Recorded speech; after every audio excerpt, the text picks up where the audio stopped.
Well, good evening, ladies and gentlemen, and welcome in to Shenandoah. Bob Lucky Folden Field, the site of our first of many broadcasts of 2023 baseball, softball season. Trevor Mader alongside TJ Young here tonight on the KMA video stream. Thanks to our partnership with Forward Digital Solutions. It's Griswold and it's Shenandoah and TJ Young. It's both these teams' chance to open the season on a strong note. Yeah, opening night here, 2023, should be a lot of fun. I believe last year these two teams squared off opening night. Last year, Griswold came away with a 10-0 victory to start the season. Last year, we'll see what happens tonight. A little bit of a different feel, maybe for both teams, losing some kids, and that happens every year. It should be a lot of fun to see some new faces. You go back to last year, Griswold, the visitor tonight under head coach Jody Roselle. They, in the last 2 years, are combined 46-8. They've won the corner conference. They were 26-2, got to a regional semifinal. Did lose a couple of pieces from that lineup. Lydia Griman, who's a really good offensive player for them. Brenna Roselle, who was one of their two pitchers they used, also was a nice bat in the lineup. She's graduated, but a lot returning. Shenandoah on the other side returned some, also lost some due to graduations, due to some girls opting not to play softball this year. They saw an 8-win leap last year, and I know Coach Berdorf and company optimistic they can make another leap in the win column this season. Yeah, I think a lot's going to come down to pitching and defense. I think that the batting for Shenandoah is going to be a work in progress all year long, but I think they're really hanging their hat on throwing strikes, pitching to contact, and it should be a lot of fun tonight. Peyton Athan in the circle for Shenandoah, and Milliken in the circle for Griswold. Should be a good one. Give the Shenandoah lineup for you here real quickly. Defensively, Peyton Athan, as TJ alluded to, in the circle. It's Nevaeh Gale catching. At first is Lene Green. Jenna Berdorf is at second. Abby Dumler will be playing short. Third will be occupied by Kylie Fouch. And your outfield left to right, Lexi Shabam, Cassidy Stevens, and Caroline Rogers. It'll be Marissa Asplin, Joanna Reynolds, and Whitney Pennock, the first three batters for Griswold. And the first pitch from Athan to Asplin is in there for a strike to bring it to an 0-1 count. Asplin will be playing short for the Tigers here tonight. And she takes that one to the outer part of the zone for a strike. So 2 pitches, 2 strikes from Peyton Athan to Marissa Asplin. Somebody, Athan, for the Phillies, going to see a little more time in the circle probably this year than she did last year. Some Coach Berdorf talked about when I talked to him in the preseason as that one swung on and missed. And the first strikeout of the season for Athan. And it's one down for the Griswold offense. I don't know if you could have drawn it up any better if you're Peyton Athan and the Phillies. 3 pitches, 3 strikes, and a sit down for Asplin. But Griswold, as you noted already, Griswold can swing the bat. So I got a feeling that's not going to be the first of 21 strikeouts. Here's Joanna Reynolds coming up to the plate now. She literally ended her golf season about 5 days ago. She was a regional final qualifier for the Tigers. First pitch is swung on and missed, so 4 pitches, 4 strikes for Peyton Athan. And you can definitely see Athan's got a little more zip on the ball than she had last year. That's going to take a little bit maybe for Griswold to catch up to. So the 0-1 from Athan to Reynolds. Low and outside, and it's a called ball. First ball that Athan has thrown in her first 5 pitches of this game. No immaculate inning. No, not quite. Shenandoah led by head coach Aaron Berdorf. I believe his 5th year, maybe 6th year in charge of the program. They all run together at this point as Reynolds swings at one low and outside for a strike, and it's 1 ball, 2 strikes. Athan doing a really good job controlling the zone. Even the one ball that she threw, it's right on the corner. Really, really dialed in so far. So the 1-2 offering coming up from Athan to Reynolds, and it's swung on a miss. And 2 strikeouts in 2 batters faced for Peyton Athan so far. You'll take that if you're Coach Berdorf and company. Now, Whitney Pennock up to the plate. She has a lot of pop in the bat. It's been evident over the last couple of years for the Tigers. She's been one of their offensive sticks that stood out and helped them have some success. Yeah, 300 hitter a year ago, 299. I mean, she's and a year older. You got to figure they're going to hope for more production there. That one is upstairs for a ball, so a 1-0 count. Peyton Athan, last year saw some innings. Jenna Berdorf came into the year, was kind of their ace per se. Athan picked up a lot of innings. I know Coach Berdorf's talked a lot this year about kind of divvying up that load this year as that one is swung on upstairs to bring it to a 1-1 count. A little bit of a rise ball there from from Athan, and that's hard to catch up to. Yes. So 1-1, nobody on, 2 gone here in the top of the first inning. Swung on and missed. That one a little lower and gets her chasing. And it's a 1-2 count. You get a 1-0 rise ball and then a 1-1 straight cheddar right at the knees. I mean, that's hard. That's hard to adjust to, especially game one. You know, there's going to be some strikeouts tonight, I think, from both sides. We've already seen a couple for Shenandoah with Athan in the circle. That one's hard hit foul along the first baseline, out of play. Count will remain at 1-2. This is both teams' season opener. Now, baseball could start last Monday, and some teams did. I know Shenandoah's got a game under their belt already. Yep. But with softball, kind of interesting. The softball season, I think, actually ends a couple days earlier, but they can't start until a week later. Here's the 1-2 pitch. It is low for a ball, and it's now a 2-2 count. Coming from Athan to Whitney Pennock. Yeah, pretty good spot to miss there, 1-2. Don't want to give her anything good. Still ahead in the count here if you're Athan. So the 1-2 on the way. That is low. Make it a 2-2 count. We always used to say this is an action pitch right here. You know, just something's going to happen. It's either a walk or they're putting it in play or it's a strikeout. So something's happening here. Count full. That was off a pitch. 3-2 count coming. Payoff pitch on the way from Athan to Pennock, and it misses up for a ball and a two-out walk puts Whitney Pennock on base. And McKenna Asklund will come up to the plate. Yeah, good plate appearance for Pennock. Fought off a 1-2, and then worked a walk, and you know, now you're getting the other Asklund in there, who's a 342 hitter from a year ago, has some power to unload the bases quickly. She'll take her talents to Simpson next year to play for the Storm. First pitch from Athan to Asklund is in the gap into center field. It'll roll. They will move Pennock to third. They will hold her at third. Asklund circles to second. She'll get on with a 2-out double. There was a gap in that sweet spot between second and third. McKenna Asklund finds it. Yeah, and I was going to say realistically, you should probably score that a single. Right. And then a new left fielder out there. Reese Spiegel was the starting left fielder all year for the last couple years for Shenandoah. And now Lexi Shabam's out there, never having really played in the outfield. Probably should have thrown that into the cutoff. Ball gets thrown into third, and Asklund does a good job of taking the extra base. Here's Carly Milliken, the pitcher for Griswold. She sits on that one. It bounced off the mask of Yale behind the plate. Makes a nice roll, though, along the third baseline where Kylie Fouch is able to track it down, and Griswold can't do anything with it. Yeah, we'll call that a single, and then able to move based on the fielding.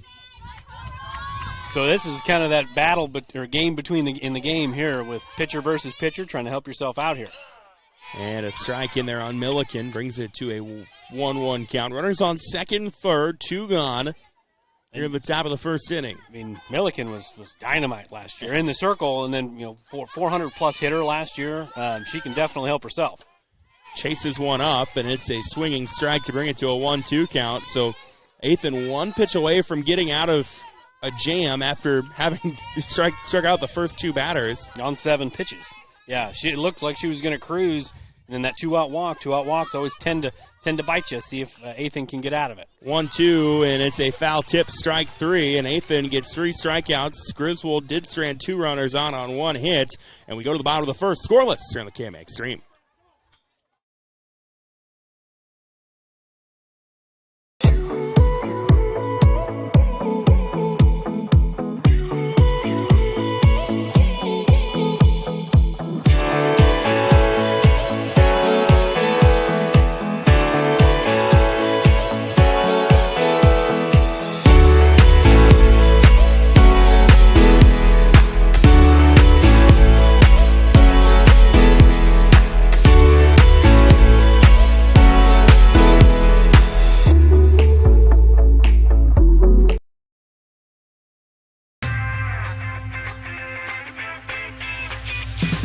Here it is.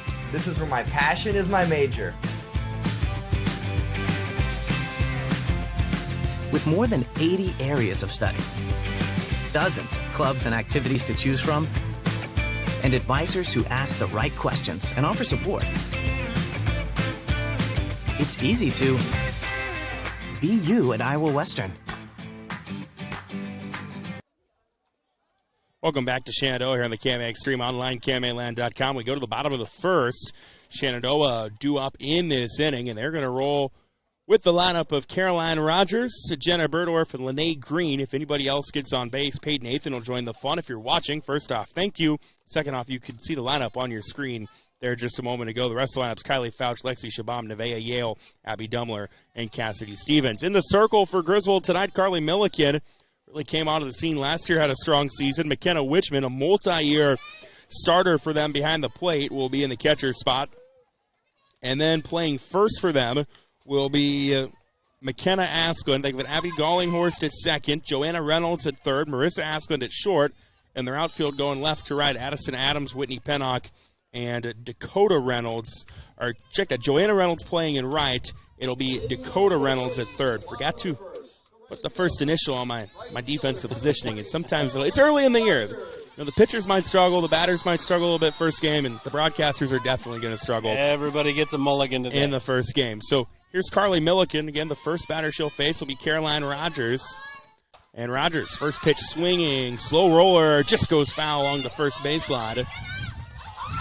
Really smart play by Asklund because Rogers has got state track speed, and if you pick that up early before it rolls foul, I mean, that's going to be a clean infield single. So smart play by Griswold there to let that roll. So it's an 0-1 offering coming up from Milliken to Rogers. Beautiful night for softball here in Shenandoah as the 0-1 is out of the glove of Wichman. It was up high for a ball, brings it to a 1-1 count. You mentioned Milliken having such a good year last year. I don't know if it was surprising for the Tiger faithful, but when you're a freshman and you're 152 ERA, you strike out 114 in 92 innings. That's pretty impressive no matter what league you're coming from. 1-1 is low for a ball. Yeah, she saw an increased work. She saw a little time as an eighth grader, sharing the circle with Brenna Roselle, and then last year kind of took over as their so-called ace. Kind of an ace 1 and ace 2, 1-1A, right? And we're seeing that more now, I feel like, with softball. Here's a 2-1 that misses high.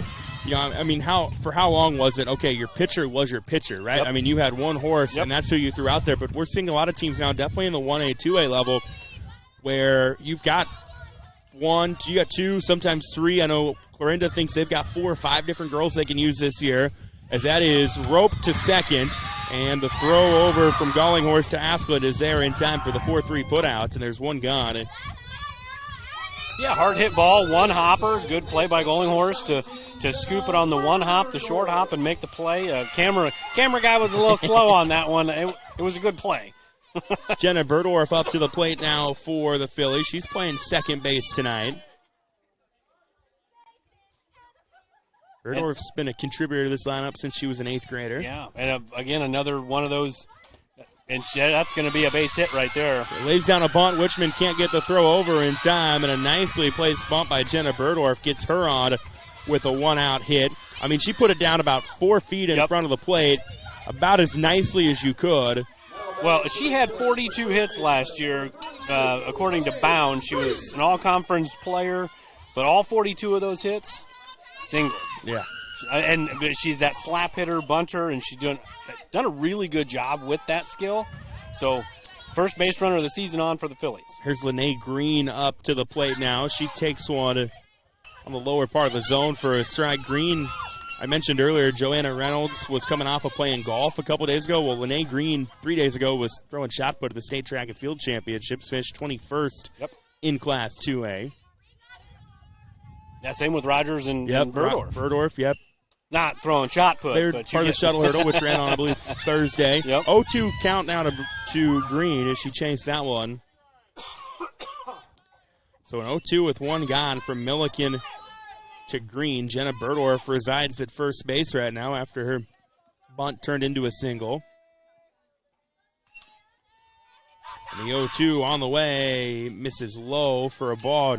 One thing I've noticed in all the years that I've covered Griswold softball, McKenna Wichman comes up ready to fire about 95% of the time. So, well, we talked about it before the game. I said she has a howitzer. She's got a cannon, and it's a quick release. So Shenandoah needs to be very selective with their running tonight, but they can't be afraid of it. 1-2 misses up and in. Berdorf will go. The throw is there, and they got her. How about the throw? Wichman over, I believe that was coming over from short. It was Asklund. Yeah. And they got the tag and the 2-6 put out. Yeah, and again, it's a quick release. Berdorf's got some wheels. I mean, she's very capable of making getting on base and getting a stolen base, but that's a cannon and a quick release. So it's a 2-2 count now to Green with nobody on and 2 gone. The pitch from Milliken is swung on and missed, and that is how the inning ends. So Shenandoah got 1 on, then they got thrown out, and we go to the second, scoreless here on the KMA Extreme.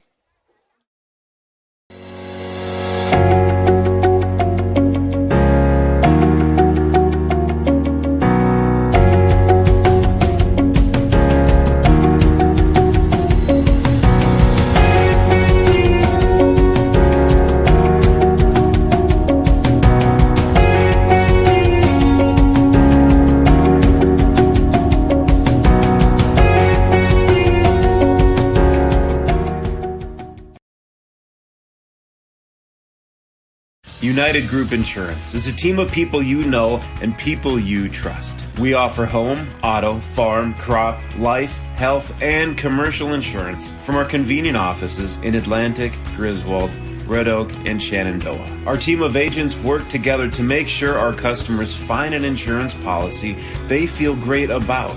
We offer a variety of insurance carriers so you can choose what works for your coverage needs. Learn more at United Group INS. Welcome back to Shenandoah here on the KMA Extreme Online, KMAland.com. Trevor Mader, TJ Young with you here tonight. We're through 1. No score so far between Shenandoah and Griswold, TJ. Yeah, pitching and defense, that's kind of what we talked about at the beginning. 2 solid pitchers, 2 teams that play pretty good defense. Didn't see a lot of defense from Shenandoah, but we had a couple 3 strikeouts by Athan in the circle. But Griswold, a couple really nice plays in the field. Gollinghorst at second base, and then the throw down, the 2-6 put out to throw Berdorf out. So we got a lot of action here early. Game 1 of the season. It's a lot of fun. So we go to the second now, and to do up for Griswold is Dakota Reynolds. It's their 6, 7, 8 hitters. It'll be Dakota Reynolds, McKenna Wichman, Abby Gollinghorst, and then Addison Adams will be at the plate if anybody manages to get on in this inning.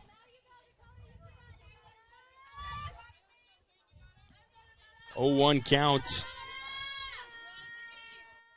to Reynolds, and that one is a ball. Makes it a 1-1 count. So 1 ball, 1 strike. Yeah, definitely one of those outliers from Athan. I mean, that was about a 35-footer. Maybe just lost the grip there. Easy one to lay off of. So the 1-1 coming from Athan to Reynolds here in the top of the second.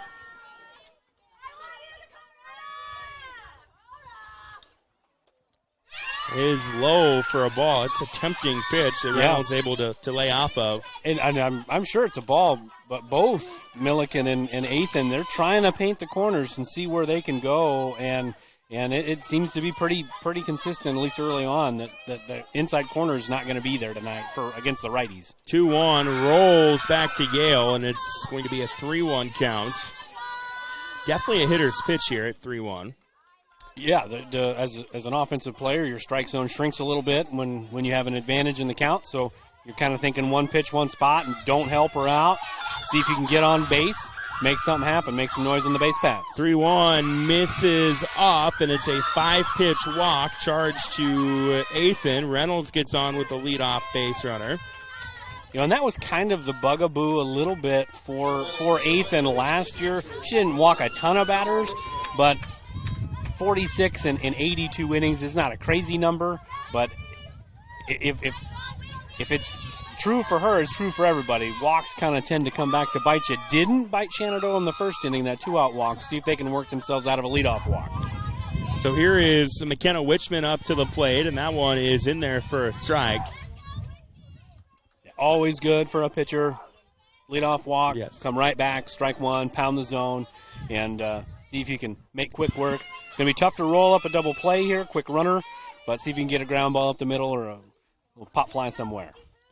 So the 0-1 on the way to Wichman. It sits on it low for a ball, and it's a 1-1 count. 0-0 game early. Yale, first-year starter back there for Shenandoah. Got to be very aware of that runner. Pass balls, got to keep everything in front of you and keep that runner anchored at first. Softball so much about how creative you can be on the base passes. The 1-1 is in play, and coming over to get it from second nicely was Berdorf. And it'll be a fly out for 1 out of this inning, and it keeps Reynolds put at first. That one just kind of hung in the air. Well, the wind kept it fair. Slight breeze out to left field, but good range by Berdorf, who's this year she may play a little in the outfield. She's going to play at second when she's not pitching, and she's going to be in the circle. So really good play, and Green and her had good communication there. Here's Gallinghorst at the plate now for Griswold. That one is low for a ball. Brings it to a 1-0 count. Again, reset the defense for you. Peyton Athan is pitching for Shenandoah. Nevaeh Yale catching. Lene Green at first. Jenna Berdorf is at second. Kylie Fouch at third. As the 1-0 on the way is in there for a strike. Bring it to a 1-1 count. Abby Dumler is at short. Lexi Shabam, Cassidy Stevens, Caroline Rogers, your outfielders going left to right. Had a little snap throw there to first from Yale. She says, don't get too far off. I'm going to show my gun, too. She's probably been waiting to pick somebody off, I would imagine. And she's got a good arm, too. 1-1. That is slapped in play. Berdorf is right there to snag it. And back-to-back F4s in the book right now. Brings it to 2 outs with 1 on here in the top of the second. The number 9 hitter, Addison Adams, will come up to the plate for Griswold. So after the leadoff walk to Reynolds, it might be a good time to send somebody in motion here. It might be a good time with 2 outs. Maybe not. First one is a ball to bring it to a 1-0 count. When I talked to Coach Berdorf earlier this season, he mentioned that, in terms of the pitching they have with Jenna and then, Peyton we're seeing out here tonight, probably not necessarily going to overpower anybody, but their job is just throw strikes and put it in play, and that's the case right there. Is it's a roller to short. Dumbler gets it over to Berdorf in time for the out, and Griswold strands a runner. We go to the bottom of the second. It is scoreless here on the KMA Extreme at KMAland.com. Sorensen Auto Plaza in Shenandoah has been here over 25 years, and they specialize in financing. Buy here, pay here. At Sorensen Auto Plaza, they finance all credit types. Bad credit, no problem. Visit SorensenAutoplaza.com to apply for financing, and stop by and visit us on Sheridan Avenue. Sorensen Auto Plaza, proud to support this Shenandoah live stream. The strength of a house starts with its foundation, just like the strength of a community starts with its education to ensure its success for many generations to come. The Shenandoah Iowa Education Foundation strives to bring world-class education and opportunities to the youth of Shenandoah. Visit ShenandoahIowaEducationFoundation.org to become a part of the $100 Club, the Family Challenge, to donate to the Peter J. Weber Scholarship, or to make a general donation. The Shenandoah Iowa Education Foundation, partnering today for success tomorrow. Welcome back to Shenandoah here on the KMA Extreme online, KMAland.com. Trevor Mader, TJ Young with you here tonight. High school softball action for you. No score at the moment. So we go to the bottom of the second, and a due up for Shenandoah in this inning will be the bats of Peyton Athan, Kylie Fouch, and Lexi Shabam. Anybody gets on base, and it'll be Nevaeh Yale joining the fun. Shenandoah kind of went down in order in the first inning. Caroline Rogers grounded out. Jenna Berdorf actually got on with a single and then was thrown out trying to snag second. Lene Green then struck out to end the inning. So not really down in order, but they only had 3 batters come up to the plate in that inning. It's now the 4th one. Athan sits on a pitch low and outside for a ball. Yeah, Athan, not an everyday player for Shenandoah last year, just 39 at-bats last year, so now she's batting in the 4-hole. It's a big contrast from one year to the next. The 1-0 offering is swung on, hit to second, and an easy put-out from Gallinghorst to Asklund. It makes it 1 gone in this inning. Well, the first 10 outs, we needed a pitcher and a catcher and a second baseman. I mean, we need to get everybody else involved. Just tell everybody. You got to hit it to short and third and everywhere else. There's Kylie Fouch coming up to the plate now. She's actually a transfer from Riverside. Yep. Shenandoah did hit the portal. Yes. Yep. Transfer portal, good to Shenandoah. Well, and, you know, a little bit of a legacy here, too. Her mom, Mom Judy, played here. She was a Philly. Went on to play collegiately as well, softball. So probably nice to play softball here, same place Mama played. Here's the 0-1. I believe her dad's the head golf coach here at Shenandoah, Tom. 0-2 now the count as Fouch swings on that one. Also tonight we've got Red Oak Sydney baseball for you on the KMA Extreme. Nick Stavis is there in Sydney tonight. That's a 2-0 Red Oak lead in the second inning of that one. So the 0-2 coming up from Milliken to Fouch, who's playing third tonight, and that one is upstairs for a ball. Brings it to a 1-2 count. Good miss by Milliken. I expect now to see something low and away. You change the eye level on the batter right there. If they're going to chase it, they chase it, but get it up at their eyeballs, and now let's see if they can go fish for something down and away. Here's the 1-2, and that one is low for a ball. Brings it to a 2-2 offering. That's a really good spot. I mean, It's exactly low and away. I mean, that's a really good pitching for a sophomore. And pretty heady pitching there. So 2-2 the count. And on the 2-2, it is fouled back to keep the count at 2-2. Yeah, so far both pitchers, we kind of figured this, in and around the zone a lot. Not a lot of hard hit balls yet, but they're making the batter swing. And I think that's, especially early in the year, you don't want to see a lot of walks. You want to see the ball put in play. On the 2-2, that one is a ball to bring it to a 3-2 count. That was close. Maybe a little too close to let go, but Fouch gets away with it. Now we got a full count here. See if Shenandoah can get the leadoff runner on here in the second. So 3 balls, 2 strikes coming up to Fouch.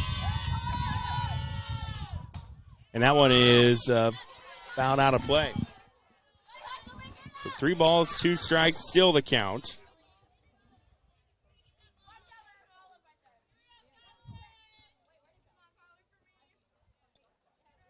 Coming to Fouch, and kind of a lengthy at-bat here so far. That would be the 8th pitch of the at-bat right here.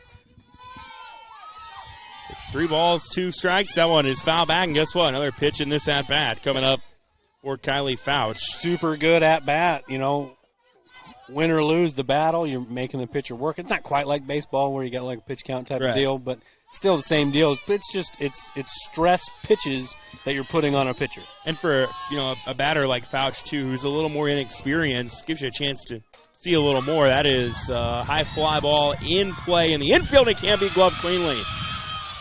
You almost Fouch will get on. Yeah. You know, and that's kind of, and you like this rule as a former coach. You don't like the rule sometimes when you're watching it in the stands or on TV. The pitcher's not supposed to catch it, right? Yeah. But we don't have a mound. She's an athlete. Let her catch the ball, right? Because that's a tough play for the third baseman to come all the way over and make that play. Just unfortunate for Griswold, and see if Shenandoah can take advantage. Yeah, Reynolds tried to come over, couldn't get to it, and it's a base runner for them. We can rule that a hit or an error. We're not the official scores. We are. We're nobody touched it. I mean, it's got to be you got to call it a hit. Yeah, first hit. She's batting 1,000. Here's Lexi Shabam playing left tonight for the Phillies. And the 0-1 is in there for a strike to make it 0-2. No score. Bottom of the second. They get towards the bottom of the order in softball especially. You might start seeing some games. If as Shenandoah, you can't steal maybe. Maybe you put the bunt down and see if you can move the runners that way. That one just misses outside, and then dangerously, Fouch was a little off the bag, and quick snap over from Wichman to Askland, and Fouch just got back in time. We've got 2 catchers playing tonight that they're not afraid. No. They're not afraid to throw it. Yale had a snap throw. Now Winchman had a snap throw. Runners need to be ready. 2-2 misses up, and it's a full count coming up for Lexi Shabam. So if you're Shenandoah and you get Shabam on, I know it looks like Yale's on deck. Yep. But I might flirt with the idea of putting a bunt down if that happens, just kind of forward thinking. see if you can get 2 runners in scoring position and see what happens. 2-2 is upstairs, swung on strike 3. Never mind. Yeah, Shabam kind of fell for that rise ball. Yep, that's a good pitch. 2 gone, and that is the second strikeout of the night for Carly Milliken. And up now is Nevaeh Yale with nobody on base. We'll check that runner on first in Fouch. And the first pitch from Milliken to Yale is in there for a strike, and it's an 0-1 offering.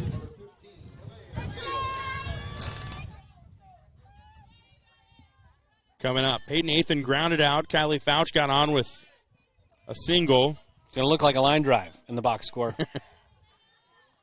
And that one is a high-swinging strike by Yale to bring it to an 0-2 count. And now definitely a pitcher's pitch here with Milliken. You think he can maybe kind of lower part of the zone? I think, or do you get her chasing? Right now, Yale showed that she's wanting to go after the high pitch, so maybe you elevate again. That rise ball's tough to hit. We'll see if she elevates again. 0-2, and I don't know if she wanted to, but if she wanted to, she didn't get it as high as she wanted, but it was outside, and it's a ball to bring it to a 1-2 count. And that's not a knock on Yale or anybody. A rise ball is tough to hit. I mean, you got to be prepared for that ball up there. You really got to be sitting on a rise ball to get the bat up there. 1-2, and there's one swinging up and away. Yale goes down swinging. It's the third strikeout of the night for Milliken. And Shenandoah strands a runner. We go to the third. No score on the KMA Extreme, KMAland.com. Pella Corporation in Shenandoah is growing. Pella is a family-owned company and has a strong heritage that started in 1925. Pella offers a strong benefit package, competitive wages, quarterly bonuses, profit sharing, and more. Pella has a decreased overtime schedule. You'll never work on Sundays, and you will have at least 2 Saturdays off each month to spend more time with your family. Go to careers.pella.com to see what jobs are available and apply today. Experience is not necessary, as Pella will provide training. Pella is an equal opportunity employer. From large projects to daily tasks, we can help at Miller Building Supply in Shenandoah. This is Josh, and we pride ourselves on quality products, knowledge, and service. We're always available for advice on the projects that take years to design or the issues that need fixed in a hurry. And we offer free estimates on anything and everything you need to complete both. When you have a demand, we offer the supply. Miller Building Supply in Shenandoah. Welcome back to Shenandoah here on the KMA Extreme, online, KMAland.com. Trevor Mater, TJ Young with you here tonight. We go to the third. No score between Griswold and Shenandoah. Due up in this inning for the Tigers. It's the top of the order. Marissa Asquin, Joanna Reynolds, Whitney Pennock. TJ, first game of the season, first time of the circle this season for Peyton Athan. Could probably be telling here as she sees the lineup for a second time around. Yeah, it's always the toughest time, right? The second time through the order, the second time somebody third gets might to be see tougher it. if you get there. If you get through the second, then you got a lot of confidence that third time That's around. True. Well, I mean, again, this Griswold team is used to winning. They're used to putting the 46 bat on and the 8. ball. Mm-hmm. We'll see what happens. Peyton's done a really good job, but this second time through the order, like you said, top of the order. We'll see kind of what happens, and it has been a really competitive game through the first couple innings. We'll just kind of hope it stays that way. It's a lot more fun that way. Asquin, who struck out in the first half out of the game, takes that one for a ball, and it's a 1-0 count. Coming from Athan to Asquin. That one is on the outside part of the zone. Called strike, kind of a slow ball strike call from the umpire. Yeah, and like I said an inning and a half ago, I think you're getting that outside corner from both righty and lefty batters, kind of not squeezed, but just maybe a little more geared towards that outside corner. And the 1-1 is low and outside, and it's a ball to bring it to 2-1. Joanna Reynolds, Whitney Pennock be up in this inning for the Tigers. Everybody gets on. McKenna Asquin's in the cleanup spot. 2-1 from Athan to Marissa Asquin. Rolls back to Yale, and it's a 3-1 count. Griswold had 2 runners on in the first, couldn't score either one. Had 1 runner on to start the second, and then couldn't get him across. Couldn't move him at all, actually. Yeah, and this is a team that does like to run. Getting Asquin on the leadoff batter As she swings and misses there, but getting her on base with a free pass, definitely not what you want to do, so got to go attacking here with the full count. So here's a 3-2 coming from Ethan to Marissa Asklund, the leadoff hitter for the Tigers. In the top of the third.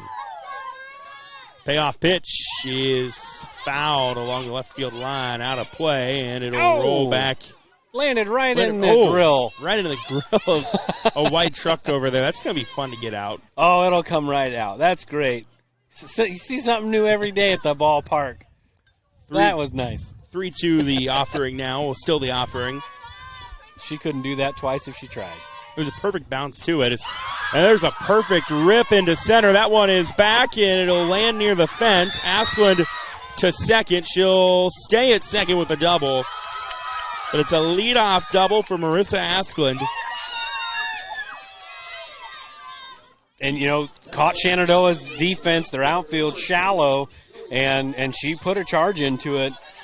A short one-hopper off the left center field fence, and that's a really good way to start for Griswold. Yeah, and if you're Shenandoah, it might be a good thing that it's not, that it's pretty calm right now in terms of wind, because I could have carried that a little. Also, could have maybe kept it in, too. What do I know? There's Reynolds taking on the outside part of the zone for a called strike. Earlier in the game, the wind was slightly blowing out to left field. Now the wind's blowing straight down if you look at the flag. Yeah.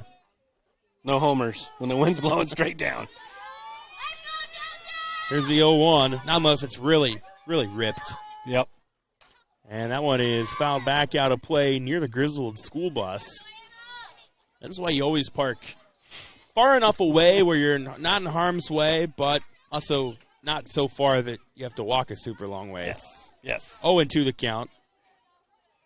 It's also why I bring the company vehicle, not my personal vehicle. That's right. There's the 0-2. That is in the gap into center. It'll get down. They will send Asklund around third. She's in standing up. It's an RBI double for Joanna Reynolds. And Griswold is on the board first here in the top of the third. Yeah, back-to-back doubles. Ethan got up 0-2. Would have been a really good time to waste one. And that was probably the intent, but that one just kind of sat out over the fat part of the plate. And another one just trading places, that left center field gap. Really, really good job. And now we get a little coaching visit to the mound. So Whitney Pennock is at the plate, and Coach Berdorf will bring his infield into the circle and converse with them. Pennock's got a little bit of power in the bat, so we'll see how they try to approach her appearance at the plate. So far in this inning, a double for Marissa Asklund, and then a double for Joanna Reynolds drives in Asklund to make it a 1-0 Griswold lead here in the top of the third. And we talked during the break, this Griswold team, they're used to hitting the ball. Yes. And which is an important part of softball. Absolutely. So this was an important inning, and we talked right when we came on, and maybe just a good reset for Coach Berdorf to go out and kind of calm the troops down. Like, hey, it's 1-0. Like, we're all right. Focus on the batter. Don't worry about the runner at second. Let's just reset and start over. But it's a tough hitter to restart with. Yes, very much so. With Pennock, the 3-hitter for him, took a walk back in the first inning, ended up getting stranded at third. So the first pitch from Ethan to Pennock is hit to second. Berdorf there cleanly tosses it to Green. There's one gone. Does move the runner to third. So Pennock, in a way, does her job of advancing the runner. There's one away in this inning. Yeah, good fielder's choice there. Good team at bat. If you're scoring at home, that's an FC 4-3. Because we know everybody's sitting on their couch. On their couch with a scorebook. With their scorebook, of course. Here is McKenna Asklund, the cleanup hitter, who got on with a single back in the first inning. She takes one inside for a ball, they say, and it's a 1-0 count. So looked good. Yeah, it looked real good. But we're all the way up here. And we're at an angle, too. Mm-hmm. Joanna Reynolds at third now for Griswold. 1 count, 1-zip Tigers. Here's the 1-0. That is in the gap into right center. Nicely tracking that one and snagging it was Stevens. Then the throw to third was errant against the fence, but corralled by Fouch on the bounce, and it'll keep Reynolds safely at third.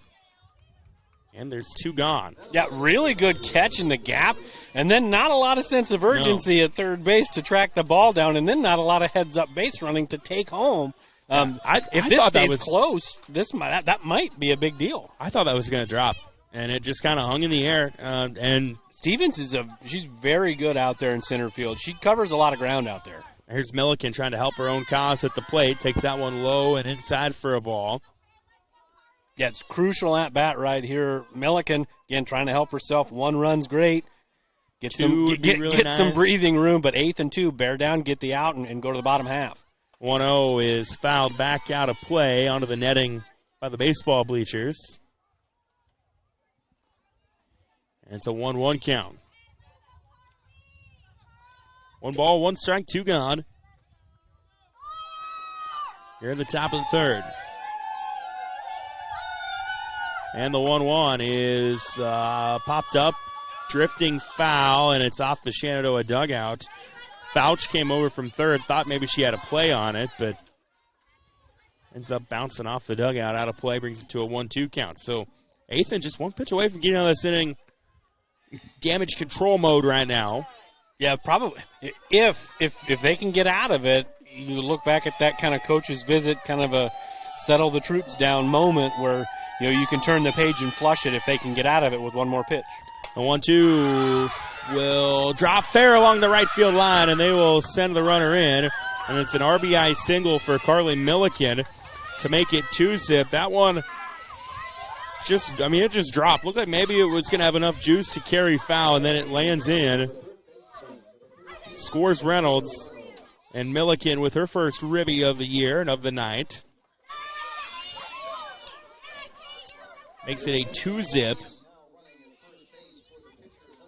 Griswold advantage. Yeah, really good job. Nobody's really pulled the ball tonight for either side. I mean, both pitchers are throwing pretty firm, but nobody's throwing, 65. But both pitchers throwing pretty firm. Just kind of those opposite field defenders really need to be on their toes. Right-handers have been hitting it to the second base side. Left-handers have been hitting into the left center field gap. I mean, that's kind of maybe not odd, but a little bit different for me anyways. Here's Dakota Reynolds at the plate now. She takes one upstairs for a ball. Also tied in high school softball action. Southwest Valley beats Stanton 16-9. No shortage of offense in that one. Congratulations to the Timber. Yeah, you're sporting their colors tonight. I guess as a graduate, I think that you didn't do it on by purpose. Design. Yeah. No. Here's the 1-0, and that is upstairs for a ball. Runner goes, and sliding in safely at second is, I don't think that's Milliken. Yeah, there's a courtesy there. There's a courtesy runner out there, but the number is at an angle right now where I cannot see it. So Milliken doesn't typically run for them. Had the shortstop Dumler, had she caught that, bang play right there, but nevertheless, stolen base, and now runner in scoring position here with 2 outs. And that one is in there for a strike, brings it to 2-1 here in the 3rd inning. 2 balls, 1 strike. 2 gone, a runner on second. And the 2-1 is up for a ball. And by the way, that courtesy runner is Kate Tischer. She's a freshman running for Milliken, so she'll get credit with the stolen bag. And also, for those of you scoring at home watching the ball game, the softball is out of the grill in the Chevrolet Colorado over there. Fouled out of play, and we're now up to 2 softballs that are stuck on the baseball net tonight. Good thing there's no game behind us. Yes. I don't know whose job that is to get those down, but probably Mr. Weinrich. I would say he's really tall. Probably, yes, probably so. He's a really tall guy. We're full count here. Here's a payoff pitch, and it just misses up and in. Tough one to take for Reynolds, but she does so, and it's a walk. Runners on first and second now with 2 gone. Here at the top of the 3rd. You definitely got to stay locked in here if you're Athan. That 3-2 pitch was pretty close, but it's on that inside corner, which hasn't been getting called tonight. As you see Jenna Burdorf coming in, just kind of giving her a little word of encouragement there. Just got to pitch. You're 1 out away from getting out of it with limited damage, and this is someone that she took care of the first time as she popped up to Burdorf. So here's the first pitch from Athen to Wichman. And Wichman fouls it straight back, and we're now up to 3 softballs. No, it rolls off the net. Never mind. Off the net, and Brett Roberts makes the catch. Hey, baseball coach. Got good hands, good reaction. He just kind of nonchalantly grabbed it, too. Here's the 0-1. Coming from Athen to Wichman. And that is low. Gets away from Yale. Runners will move. So put Tischer at third. Reynolds at second, and it's a 1-1 count. Probably passed ball on that one, I would imagine. Wasn't super crazy wild. Probably something if Yale watched it back, she wished she could have back, but no damage yet. Just gotta get the batter. 1-1 is low and in, and it's a 2-1 count. Of course, with 2 outs, this takes any sort of sacrifice out of the occasion. Otherwise, this would probably be a prime situation for that if there weren't 2 outs, but there are. Well, you still could put one down. She's got good wheels. Make a play. I don't see it happening, though. That one is on the lower part. Well, they're going to say it was too low and not on the strike zone, and it's a 3-1 count. Wichman steps out of the batter's box, takes a practice hack, now steps back in. She'll play basketball at Southwestern Community College next year. 3-1 pitch. Roller to third. The throw from Fouch to Green is on the line in there. And Griswold does get 2 runners across in this inning. They also strand 2. We go to the bottom of the third. It is 2-zip here on the KMA Extreme. This is Kane with Gowing Plumbing. Gowing Plumbing is the name to remember for 24-hour service. That includes after hours and weekends, because that is when problems usually occur. We're located in Shenandoah, but we also serve the surrounding communities. That's the way it's been done for more than 70 years. And we work on boiler heat, so call fully licensed Gowing Plumbing any time of day or night. 246-1803 or after hours at 712-310-9248. Heritage Bank is proud to be a locally owned community bank. We have been committed to our community and meeting the financial needs of our customers since 1873. We are confident that our knowledgeable staff can help you make informed decisions about your financial needs no matter how big or small. Let us show you how rewarding a relationship with First Heritage Bank can be. Stop in at one of our 2 locations, or you can find out more information at www.fhbshen.com. First Heritage Bank is a proud supporter of Shenandoah High School Athletics. Go Shen, member FDIC. Welcome back to Shenandoah here on the KMA Extreme, online KMAland.com. Trevor Mayor, TJ Young with you here tonight. It's a 2-zip Griswold lead as we go to the bottom of the third. And TJ Young, if you're Shenandoah, it's a chance to counter the runs that Griswold was able to put on the top of the third.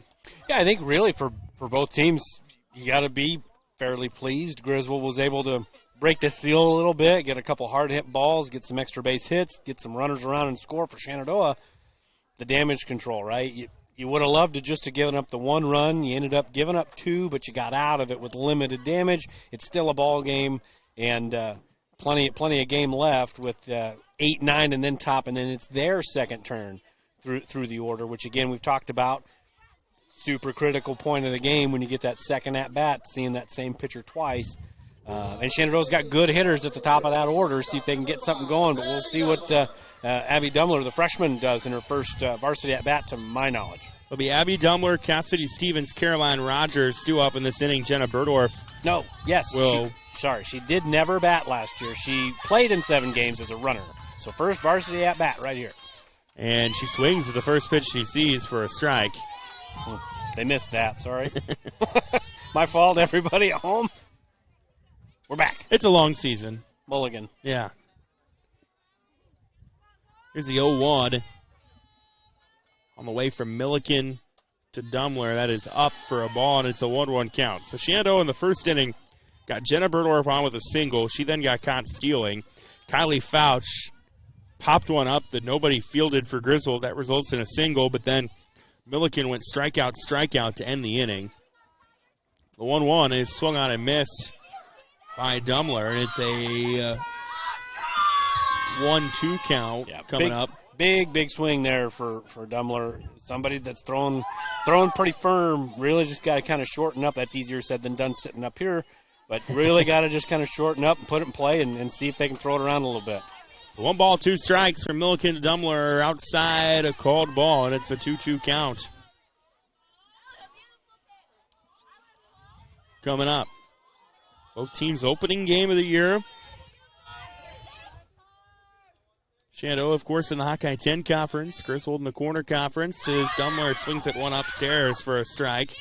And it's the 4th strikeout of the night for Milliken.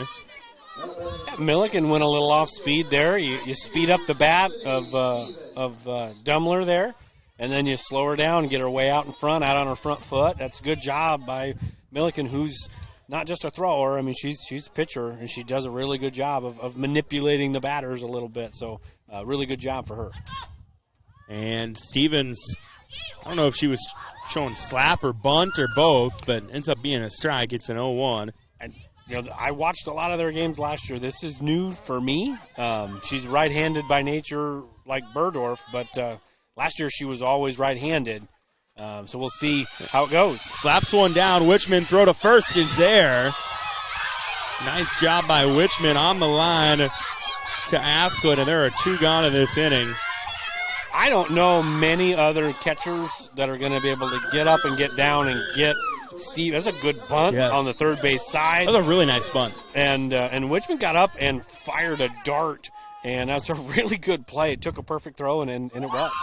So here's Caroline Rogers back to the top of the order. The Phillies go here in the bottom of the 3rd. 2 out, nobody on. Rogers was a ground-out victim back in the 1st, and she fouls that one out of play onto the baseball field.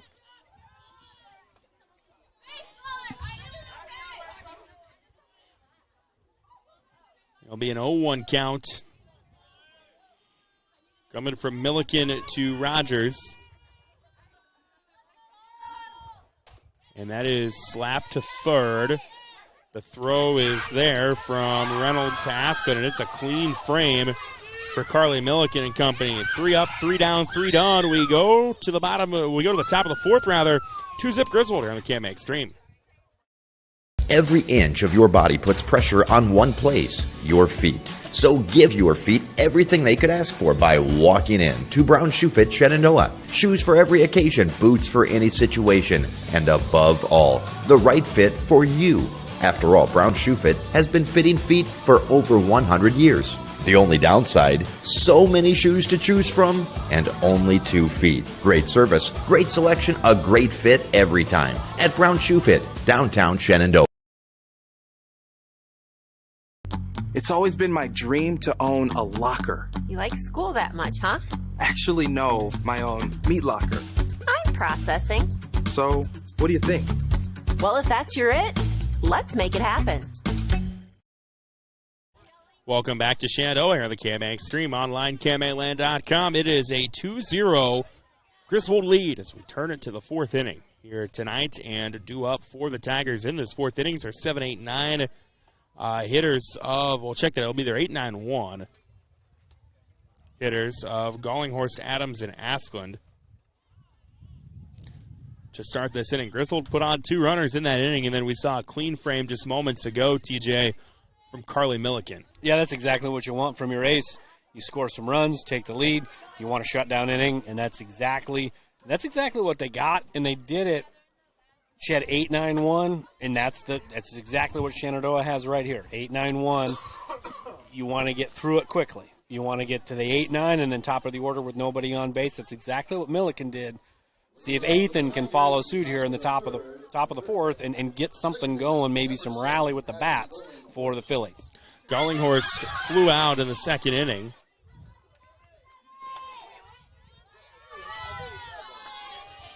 So the first pitch coming from Athan to Gallinghorst is swung on and missed, strike 1, so it's an 0-1 count.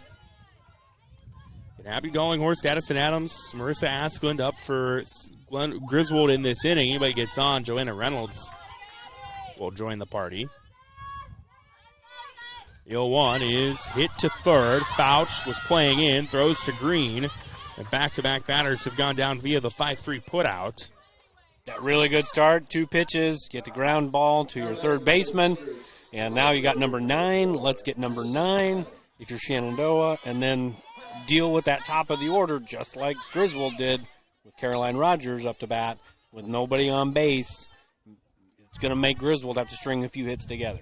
Here's Addison Adams up to the plate. She was a ground outer in the second inning, but she finds the pocket along the left field line, and it rolls into left field. A little bloop single for Addison Adams. Just over the head of Fouch at third. Yeah, I don't know if she could have thrown it any better. It's a really, really well-placed ball there from Adams, just over the head of Fouch. So they go to the top of the order, 1 on, 1 out. Marissa Asquith, who doubled her last time up to the plate, ended up scoring the first run of the game. Swings at one like she wanted to drive in a run, or at least move the runners. Healthy. That was a healthy hack. It's an 0-1 count to her. Meanwhile, in Sydney tonight, Red Oak has blown that game open in the third inning. They're up 11-0. They're going to be a tough out. That's a team that I think could surprise some people this year. They very much remind me, Clarinda a couple years ago went on a run to the state tournament. I see a little bit of that Clarinda team in Red Oak this year. So that's an 0-2 count now. Not saying they're going to make the state tournament or anything, but just the way that the way that they're built. They've got seniors. Yep. Good pitching. They return a lot. Yep. Good team to keep an eye on this year. 0-2 now to Marissa Asklund. They're going to play in the Hawkeye tents. They're probably going to take some losses that'll make the record look not pretty, as that one's outside for a ball. And it's a 1-2 count.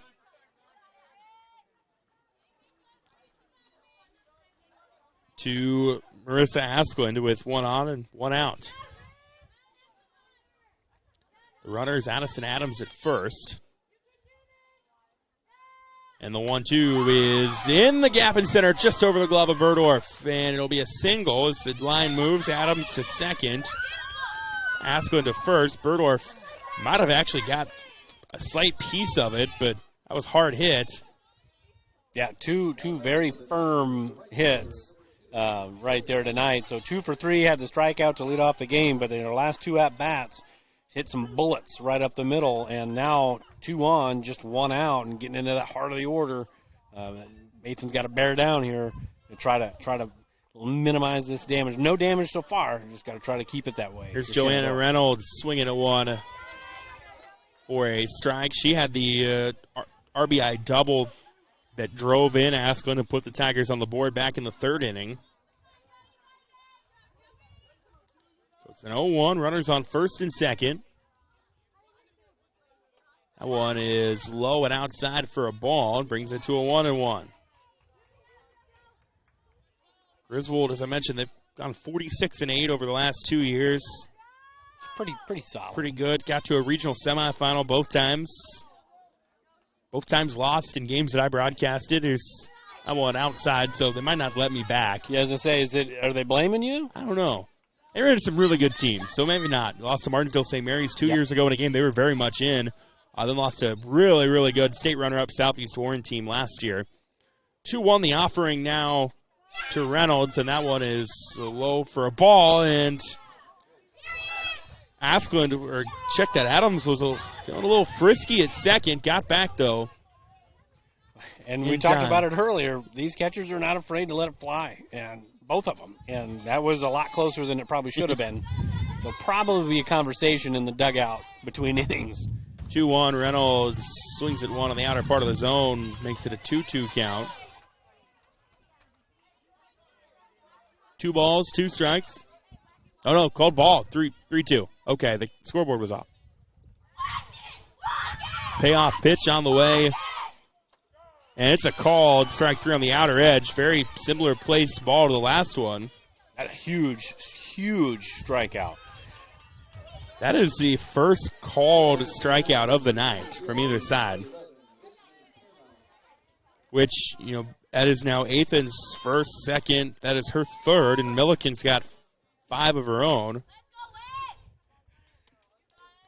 Up to the plate comes Whitney Pennock. She got on with a walk in the first inning and grounded out in the third. It's part of kind of a fielder's choice play. So a 1-0 to Pennock with runners on first and second and 2 gone. And the 1-0 is up for a ball.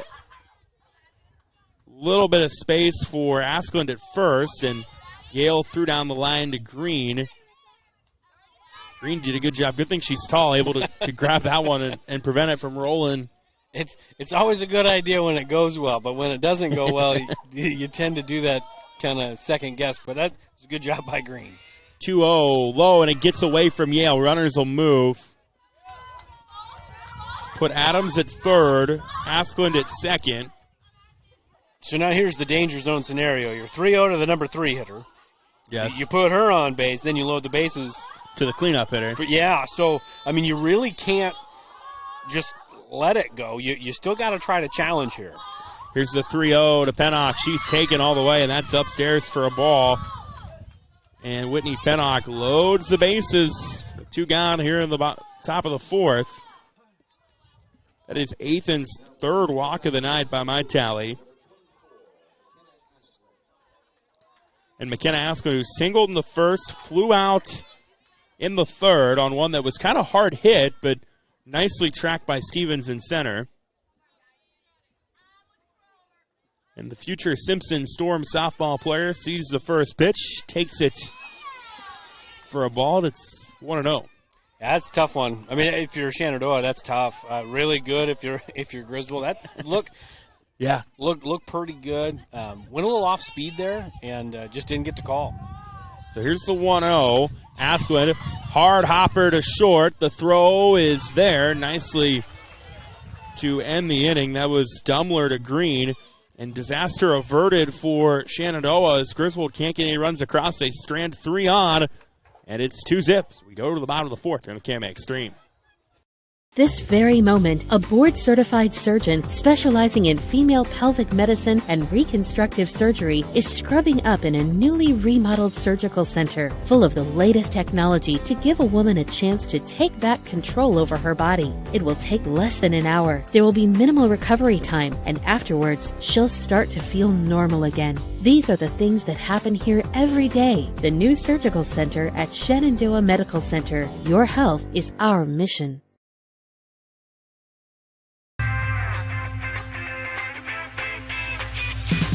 Here it is. This is where my passion is my major. With more than 80 areas of study, dozens of clubs and activities to choose from, and advisors who ask the right questions and offer support, it's easy to be you at Iowa Western. Caroline Rogers was the last out of that 3rd inning, so it'll be Jenna Burdorf, Lene Green, Peyton Athan due up for Shenandoah in this inning. Anybody gets on, Kylie Fouch up to the plate. 2-0 Griswold leading as we go to the bottom of the 4th. But moments ago, TJ Young, kind of a big defensive stand for Shenandoah as Griswold strands the bases loaded. Yeah, in a game that's 2-0, there's still a lot of game left. You don't want to go leaving people on base, and Griswold's left 6 on to your count. And Shenandoah really hasn't had a rally. Yeah. Somebody on first has been a rally tonight for Shenandoah, and credit Athan and the defense for Shenandoah to get him out of that. Good play by Dumler there to end the inning. Shenandoah, critical inning here, critical half, 2, 3, 4, and I mean, if you're going to get something going, scratch across a run, this seems to be the opportunity to get it done. They've had 2 base runners tonight, both of which came off singles, and one of those is at the plate right now in Jenna Burdorf. And the first pitch, Burdorf showing slap, takes that one for a strike. And, you know, the hit she had was a bunt. Mm-hmm. As you mentioned earlier, I think 42 hits last year, all of which were singles. I'm feeling an extra base hit at some point this year. Maybe not now, but she's going to get one. Here's the 0-1, and that one is a strike to bring it to an 0-2 count. Milliken's allowed 2 hits, hasn't walked any. Struck out 4. And what's been a shutout up to this point. The 0-2 is a strike, and make that 5 strikeouts for Milliken now. And Lene Green up to the plate. She was the first strikeout victim of the night. Yeah, got caught reaching out of the zone right after Burdorf got thrown out at second base. So it kind of was a quick end to what was kind of a promising start to the ball game for Shenandoah. See if Green can get on base here for Ethan. Green takes that one for a strike, and Milliken's come out throwing nothing but strikes. Yeah, she's just been around the zone all night. Been super impressed with the sophomore. Just doing a really, really good job just pounding the zone. So 0-1 with one gone. That one is up for a ball. Defensively for Shenandoah, Peyton Nathan in the circle. Nevaeh Gale is catching. Lene Green at first. Jenna Burdorf at second. It's Kylie Fouch in the third base spot. Abby Dumler is at short as that is lined right into the glove of McKenna Asplund at first, and there's two gone in this inning. Yeah, you're five, 6 pitches and 2 outs, and that was a good hard hit ball. Probably the hardest hit ball of the night for the Phillies. It's kind of a tough luck out. But we talked at the beginning and a few other times so far, pitching and defense, and that's exactly kind of what it's been. A couple hard hit balls, but beyond that, pitching and defense. Last 7 batters have gone down for Shenandoah. Here's Peyton Nathan. And that is a slow roller. Milliken didn't get it cleanly at first, but then throws it over to Asplund. It's another clean frame for Carly Milliken, and we've played 4. It's 2-0 Griswold on the KMA Extreme at KMAland.com.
Welcome back to Shenandoah. It's 2-0 Griswold as we go to the 5th inning here at Bob Lucky Fulton Field.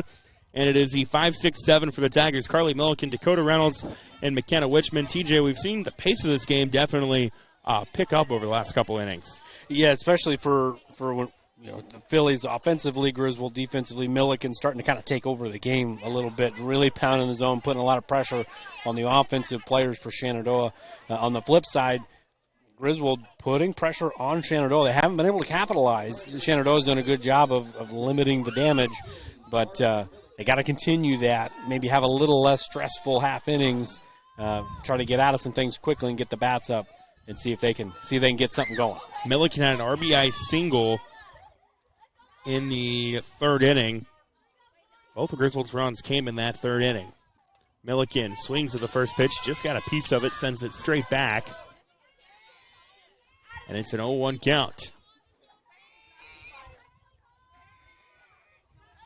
Season opener for both these squads. Somebody open the year with the W. And the 0-1 is a foul and out of play along the left field line. And it'll bounce quite a ways through the gravel parking lot and into the grass over there. So now as a pitcher, you see somebody way out in front, you really want to try to go low and away off speed. But Milliken, a pitcher herself, well, I'm sure she's probably aware of what would I do type of deal. The 0-2 is in the dirt, bounces to Yale, who gloves. I mean, there's nobody on at the moment, so it doesn't help or hurt or anything. Yeah, when you're 0-2 and you want to waste one, you want to make them think. You don't want to make it so bad where it's a non-competitive pitch. So Ethan probably wishes she could have that one back. But that was probably what she wanted for 0-2 right there. And then the 1-2 pitch, low as well, and it's a 2-2 count. But went a little off speed there still, but that 0-2 kind of eliminates the threat of it. So now you're 2-2, you're all even up. Probably going to be a fastball. 2 balls, 2 strikes. That is line. Can't be fielded cleanly by Fouch. It'll roll into foul territory, but it'll be a base runner for Millick. I think you got to, it's hard hit, but I think you got to score that a hit, yeah. Yeah. She's been in the circle, and she's been fairly dominant, and now she's 2 for 3 with a stake attached to one of those, and she's doing a real good job. So a single for Milliken is what I don't know if I'd call it official or unofficial. You've got a collared shirt on. It's official. Tischer will come in and be the courtesy runner again for Milliken. We're having fun. Oh, we're always having fun. It's a long season. Might as well enjoy it. That's right. So Kate Tischer, the freshman courtesy runner for the Tigers, is at first. May see some action here. Look for some lay down and watch the hands, maybe a bunt, see if we can move the runner up. Infield playing a little in for Shenandoah right now, as that is a strike to Dakota Reynolds. She's thrown a couple walks tonight. Been patient at the plate. Good way to boost the on-base percentage. Yeah, and honestly, she's 0 for 0. So yeah. Not hurting the batting average. What's the on-base percentage right now? 1,000. Pretty darn good. Here's the 0-1. Showed bunt, pulled back, called strike. Runner goes. Tischer slides in. The throw was off the glove of Dumler, who came over from short to try to grab it, and it's a stolen base for Kate Tischer. Yeah, it was kind of averting disaster there. The ball nearly got out into the outfield. But you throw the hands down, you get everybody moving, and that allows that base runner to get there. And that is a hard hit right in the pocket between second and short. It'll put runners on the corners. Dakota Reynolds connects and moves Tischer to third. You know, moving that runner up just the pitch before, I don't know if it helps or hurts that, but you're maybe playing a little bit deeper and more into the middle of the infield, like a double play depth situation. You get a runner at second, you flatten out a little bit. It creates a little more of a hole up the middle. Pretty good job coaching in situational ball there for Griswold. Now runners at the corners. Here's Witchman. This feels like maybe, I don't know necessarily a bunt, but just something you want to put in play as she swings at it and fouls it back to make it an 0-1 count. I'm sitting up here, so people are going to, they know more than I do, but I might just have her take and just send the runner. Yeah, that's a good play too. And see if they make a throw down. Just kind of play that game. We'll see what happens. Here's the 0-1, and that's exactly what happens there. As Witchman took, it was a little outside. Reynolds will move to second. What saves the out? In this situation, saves the out. Maybe they throw it down and you run that risk, but it's a low risk situation. Up 2-0, nobody out. Let's see what happens. So now here's the 1-1 coming from Athan to Witchman. Runners on second and third. Nobody out. 2-zip Griswold here in the top of the 5th inning. And Witchman swings at one upstairs. It's a 1-2 count. Yeah, critical batter here for Athan. Got to take care of this one without it getting into the outfield. And then you got to take care of the next one. But you can't do that without getting Witchman here. So here's the 1-2. Outside, they call it. It's a 2-2 count. That looked tempting, at least. The 2 balls, 2 strikes. Runners on second and third. Kate Tischer at third. Dakota Reynolds at second. That one was up. Good job by Yale to glove it. But the count now full at 3-2. Yeah, full. You got a base open, but you definitely don't want to use it. If you're Witchman, you got to be sitting real aggressive in the zone, but no help. So here's the payoff pitch on the way from Athan to Witchman, and Witchman will get another one. She fouls that one back out of play. Witchman tonight a fly out and then a ground out. Runners on second and third for the Tigers here in the top of the 5th inning. Athan taking her time in the circle. Now the 3-2 is popped up. Yale, knocked down the umpire trying to get to it. Didn't come up with it. Yale was trying to track it, and the home plate umpire was in her way, and they made contact, and the umpire hits the deck. I think everybody's okay. Yeah, maybe that was definitely one of those bang-bang plays, especially in softball when it's so condensed back there. It's not a big backstop. And Yale didn't know where it was. She turned around and ran basically straight directly behind herself, and the umpire kind of saw where it was going, so he thought he was safe. He was not, and we'll do it again. So a 3-2 pitch. That might be the first time I've ever seen that. Something new every day at the ballpark, right? Yeah, I'm not saying it's never happened before. I just don't think I've ever seen a catcher bowl over the umpire like that. That pitch is taken for a ball. Nice job by Wichman to wait on that one outside, and the bases are stacked for Griswold with Tischer at third, Reynolds at second, Wichman at first, and we might see a courtesy runner for Wichman, who is the catcher. And we will see a courtesy runner coming up for the Tigers, and that'll be Amanda Hauser, an 8th grader.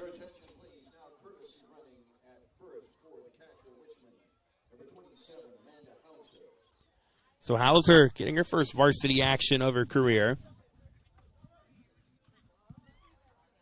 And Coach Berdorf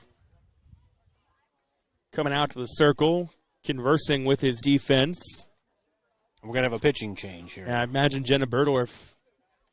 Yeah, so the changes are going to be Berdorf will go from 4 to 1, so second to pitch, and Athan will go from 1 to 7 or 1 to left field, and then Shabam will come from left field to second, so a 7-4. That looks like that's going to be the three-way swap there. So as Berdorf gets warmed up, let's take a quick break. We'll be back here in a moment. 2-zip Griswold here in the 5th on the KMA Extreme. United Group Insurance is a team of people you know and people you trust. We offer home, auto, farm, crop, life, health, and commercial insurance from our convenient offices in Atlantic, Griswold, Red Oak, and Shenandoah. Our team of agents work together to make sure our customers find an insurance policy they feel great about. We offer a variety of insurance carriers, so you can choose what works for your coverage needs. Learn more at United Group INS. Sorensen Auto Plaza in Shenandoah has been here over 25 years, and they specialize in financing. Buy here, pay here. At Sorensen Auto Plaza, they finance all credit types. Bad credit, no problem. Visit SorensenAutoplaza.com to apply for financing, and stop by and visit us on Sheridan Avenue. Sorensen Auto Plaza, proud to support this Shenandoah live stream. Welcome back to Shenandoah here in the KMA Extreme. Pitching change for the Phillies. Jenna Berdorf in the circle now. That moves Peyton Athan to left, and Lexi Shabam, who was playing in left, will go to second, where Jenna Berdorf was playing. And after all that, it is Abby Gallinghorst up to the plate. She'll be the first batter faced by Berdorf. Gallinghorst 0 for 2 tonight while facing Athan, and Berdorf's first pitch in there for a strike. Yeah, Berdorf not maybe the situation she was hoping to get thrown into in her first appearance of the season, but if anybody can kind of limit the damage for Shenandoah, I mean, this would be the horse that you'd want out there. So Peyton Athan struck out 4 tonight as that is popped up in play and got for the out. That was an automatic out right there. It was an infield fly. Yep, and coming up with that was Shabam, who comes in as the infield fly in effect with runners on base. Makes it 1 gone. Base is still loaded. I always like when my guy would just drop it and just see the chaos ensue. Addison Adams up to the plate now. Takes that one low for a ball. So big out, though. So now you've got 1 out with the number 9 hitter. Pretty imperative to get to 2 outs with no damage, and then top of the order, really just got to really work on getting 1. But Adams, she's already got a single on the night, so she's capable. So the 1-0 with 1 gone and the bases loaded coming up to Adams. That one is up and in for a ball, makes it 2-0. Peyton Athan, her night ends 8 hits, struck out 4. I got her for 4 walks. She is responsible for the runners that are on all the base paths. So all the runners on are runners that Peyton Nathan is responsible for right now. Adams chops one to short. The throw at the plate is there. Dumler to Yale for the 6-2 putout. Yeah, heady play there by the freshman Dumler.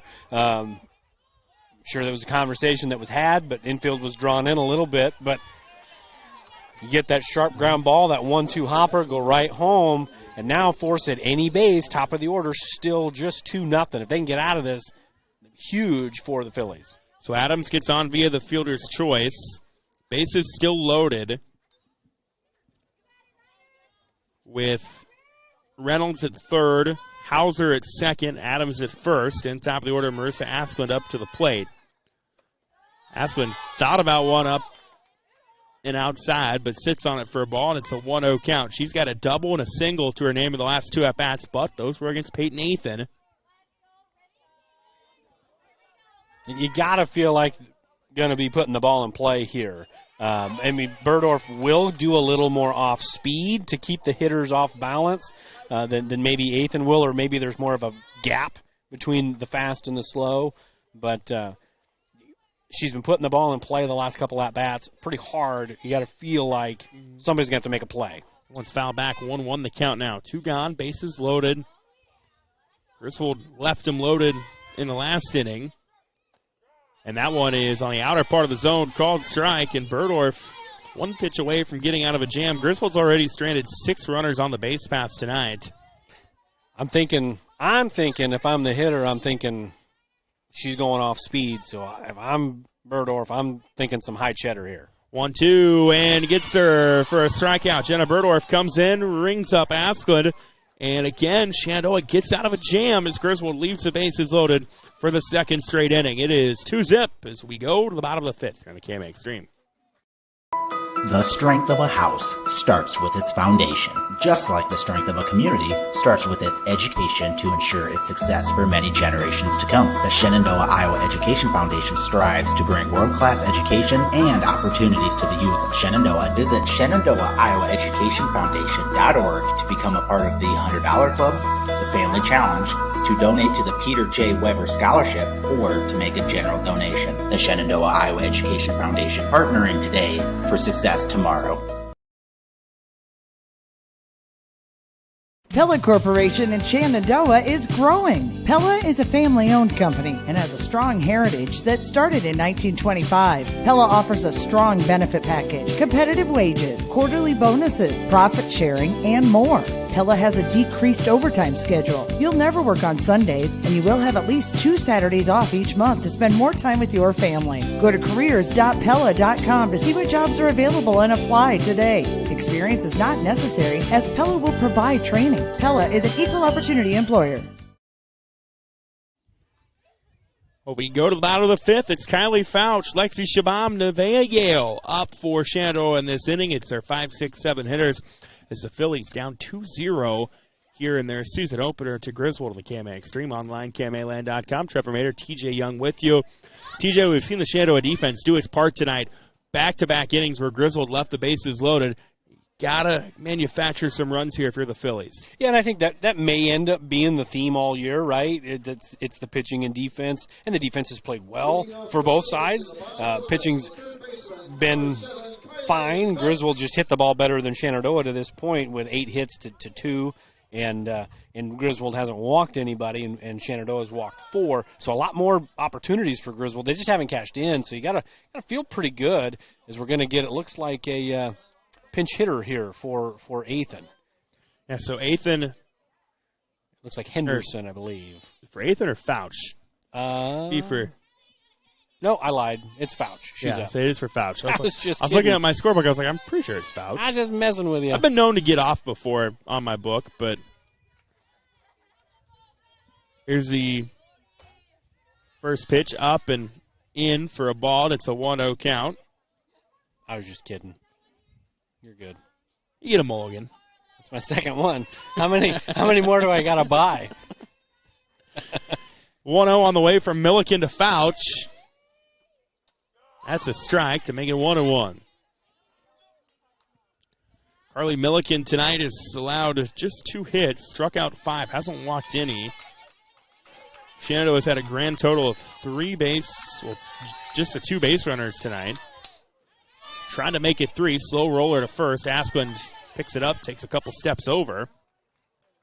And that is the 9th straight Shenandoah batter that has gone down. Yeah, it's super important to get a pitcher that's in a groove, out of a rhythm, and right now Milliken's just in such a groove. Even her misses, I mean, she's putting it where she wants, and she's tying up the hitters. Shenandoah hasn't pulled anything all night. Everything's been opposite field or slowly hit. I think Caroline Rogers might have pulled one to third base, but other than that, it's pretty much been soft contact. Here's Shabam swinging and missing, and strike 1. She struck out. Her only plate appearance was in the second inning. That started this run of what has now been 9 straight batters sent down when she struck out. So last batter to get on was Kylie Fouch back in the second. Shabam takes that one outside for a ball. 1-1 the count. Yeah, outside, but not by much. So I mean, Milliken, she's just been dancing around the zone all night. It's been very impressive. To watch her go to work, just kind of surgical right now with the ball. So the 1-1 with 1 gone is nicely put in the zone, makes it a 1-2 count. Nevaeh Yale is on deck for the Phillies. 1 ball, 2 strikes. Milliken taking her time in the circle. Now comes ready for the 1-2, swung on and missed. And it's another strikeout for Milliken. That is now make that 10 straight batters gone down. It's the 6th strikeout for her. And Nevaeh Yale, who is one of those strikeout victims tonight, doing so back in the second inning, is up to the dish. Milliken looks down at her wristband, gets ready to rocket the first pitch of this at-bat. Swung on a miss, strike number 1. Milliken pounding the zone right now.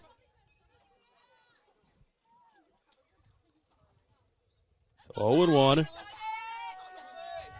Coming from Milliken to Yale with 2 gone in this frame. That one's upstairs, where after I said she was pounding the zone. You know, I wouldn't be shocked if that was a purpose pitch because Yale chased a couple up, you know, her last at-bat. And, you know, maybe that was one of those, let's tempt her and see if she goes after one. 1 ball, 1 strike. And didn't get her to chase, just got a piece of it to stay alive, and it's a 1-2 count. Yeah, it's just super smart. I mean, same thing with Berdorf to end the last inning. You know, you go upstairs firm, and you come downstairs soft, and it just messes with the hitter's timing. 1-2 is in the zone, called strike. That's only the 2nd called strike 3 of the night on either side. And it is another batter sent down for Shenandoah, make it 11 straight. We go to the 6th, 2-zip Tigers here on the KMA Extreme. From large projects to daily tasks, we can help at Miller Building Supply in Shenandoah. This is Josh, and we pride ourselves on quality products, knowledge, and service. We're always available for advice on the projects that take years to design or the issues that need fixed in a hurry. And we offer free estimates on anything and everything you need to complete both. When you have a demand, we offer the supply. Miller Building Supply in Shenandoah. This is Kane with Gowing Plumbing. Gowing Plumbing is the name to remember for 24-hour service. That includes after hours and weekends, because that is when problems usually occur. We're located in Shenandoah, but we also serve the surrounding communities. That's the way it's been done for more than 70 years. And we work on boiler heat, so call fully licensed Gowing Plumbing any time of day or night. 246-1803 or after hours at 712-310-9248. Top of the order, the heart of the order, due up for Griswold here in the 6th. Joanna Reynolds, Whitney Pennock, and McKenna Asplund. The 2-3-4 coming up to the plate. Tigers up 2-0 in the top of the 6th here on the KMA Extreme Online, KMALA.com. I'd say pitcher's duel, maybe the best phrase for this game tonight. You know, I would say it's maybe a team right now in Shenandoah that has been gifted the opportunity of being in the game. Yeah. And for Griswold on the other end, it's a game of missed opportunities because this could very easily be a 7-8 nothing game right now. Not that Griswold's played super amazing, but they've just had more kids on base. And Shenandoah's done a really good job of getting themselves out of trouble. Griswold hasn't run themselves out of innings. They haven't made mistakes on the base paths. Shenandoah's had to get out to get out of these jams, and they've done it. Just a lot more stressful on the defensive side than for Griswold. So the Tigers have left at least one base runner on in every inning, and they have left 5. They've left 11 on total tonight. Here's Joanna Reynolds to start this inning, and she lines one right in the glove of Berdorf, and first out of the inning comes on the first pitch. Berdorf came in that last inning, in the 5th inning, when the bases were loaded, was able to work out of that inning unscathed, stranded the bases loaded, and now Whitney Pennock up to the plate.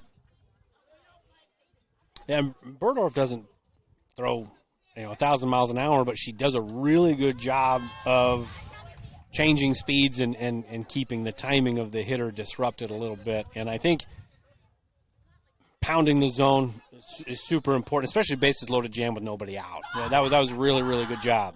1-0 is low and in for a ball, makes it 2-0.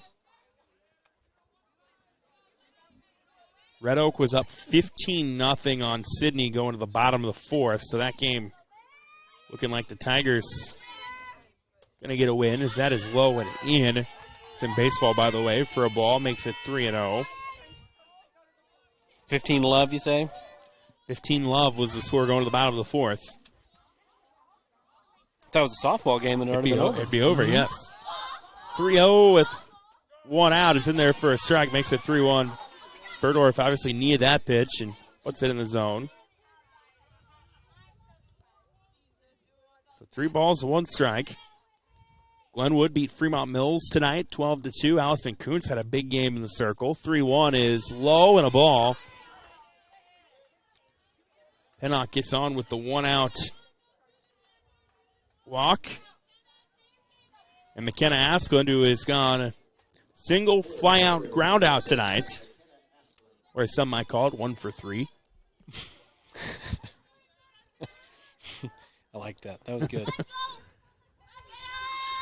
I like to think I'm in midseason form already. Here's the first pitch. You're good. Up for a ball. I don't know if I'd say I'm good, but I'm here. I'm physically present.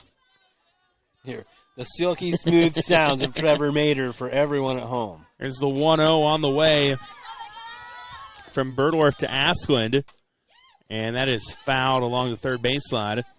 First of 4 games for me this week. I've got Trainer Kemper baseball tomorrow night, Abraham Lincoln St. Albert baseball Wednesday night, and then I'll be about 100 feet that way. I don't know, maybe it's a little more than 100 feet that way for Shenandoah Clarinda baseball on Thursday night. I know you'll be back here for softball. I will be right in this exact spot.